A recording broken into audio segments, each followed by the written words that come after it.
เมื่อไม่คิดจิตไม่มีที่ตั้งความคิดของเฮาพอไปหาบุคคลสัตว์สิ่งของที่รักหรือที่เกลียดกระช่างทรัพย์สมบัติที่ยังมีอยู่และยังไม่มีกระช่างเพราะว่ามันรู้อยู่กับลมจิตจึงไม่มีที่ตั้งความคิดปรุงแต่งเกิดอารมณ์บ่ได้วิญญาณไม่มีที่ปฏิที่ตั้งเข้าใจบ่ล่ะ วิญญาณจึงเกาะอยู่บ่ได้เพราะว่าเฮาบ่มีอารมณ์ความรู้สึกกับสิ่งทั้งหลายเหล่านั้นนี่เอิ้นว่าดับภพแล้วซ้ำนี่ก็ดี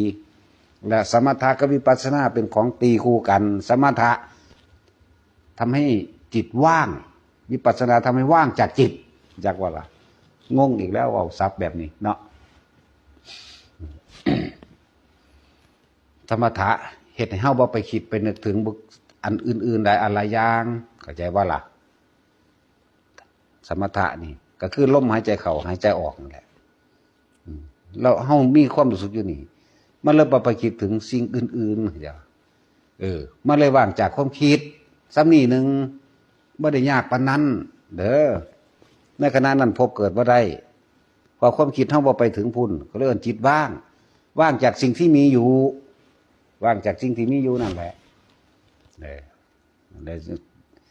เวลาใดขณะใดครู่ใดเฮารู้ลมเข้าลมออกลมเข้าลมออกแค่นี้ก็พอแล้วรู้สึกตัวทั่วพร้อมนั่นบัดนี้เมื่อเฮาอยู่ในกายนี่คือลมเข้าลมออกนี่เป็นกายแล้วอันบ่กายในซ้ำนี่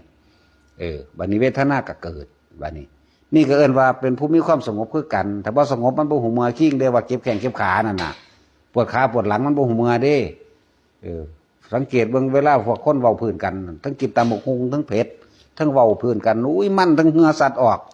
อีหยังกัดก็เกาไปเลยบ่ได้หูเมื่อเด้นั่นแต่ว่าหังเกาไปเลยความรู้สึกจิตวิญญาณอยู่น้ำไผอยู่น้ำคนที่เฮาเว้าพื้น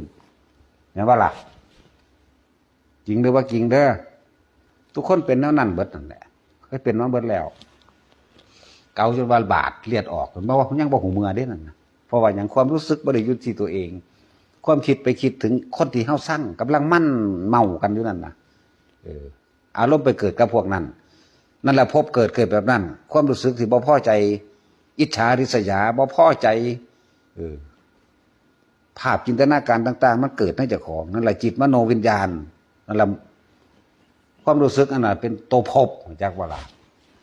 พอดีซอกตายตอนนั้นสมมุติว่านั่งอยู่ขอบเตียงจังซี่กำลังเว้ากันมวนๆมั่นๆในเรื่องอันเว้าพื้นคนหลงเอามือมาคมหงายหลังลงเตียงหัวฟาดพื้นตายลงหันไปนรกได้นั่นอย่างสั้นแหละนั่นแหละจิตมโนวิญญาณก็ดี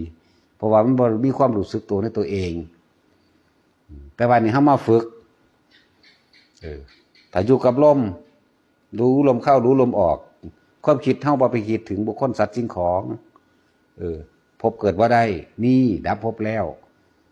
อย่างสั้น